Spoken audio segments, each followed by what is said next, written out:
Analytics in operations is probably the easiest area where analytics can be introduced, because since we deal with various aspects of operation in terms of manufacturing, in terms of supply chain, it's far easier to incorporate analytics because all of these subjects are highly analytic and number oriented. In the course here, we emphasize on the various areas of supply chain. What are the various analytics that can be introduced into each area in terms of suppliers, in terms of manufacturing, in terms of distribution, in terms of actual sale. And this is done through various courses across the operations area. For example, we have a course called Supply Chain Analytics, which looks at analytics from the point of view of every aspect of the supply chain, starting from the supplier to the customer's customer. And that has been a part of the system for the last couple of years.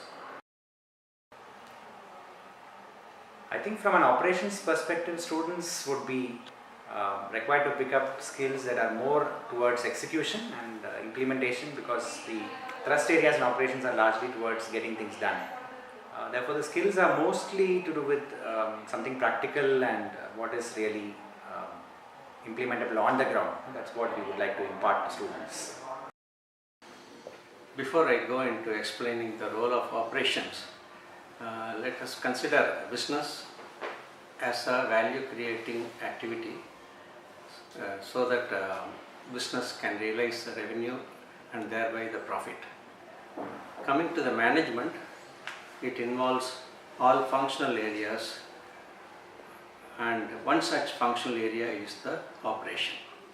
Operation is more confined to creating value in the form of manufacturing a product or providing a service.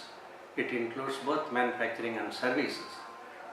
Essentially, the students have to understand the various functional areas so that they can become a good manager.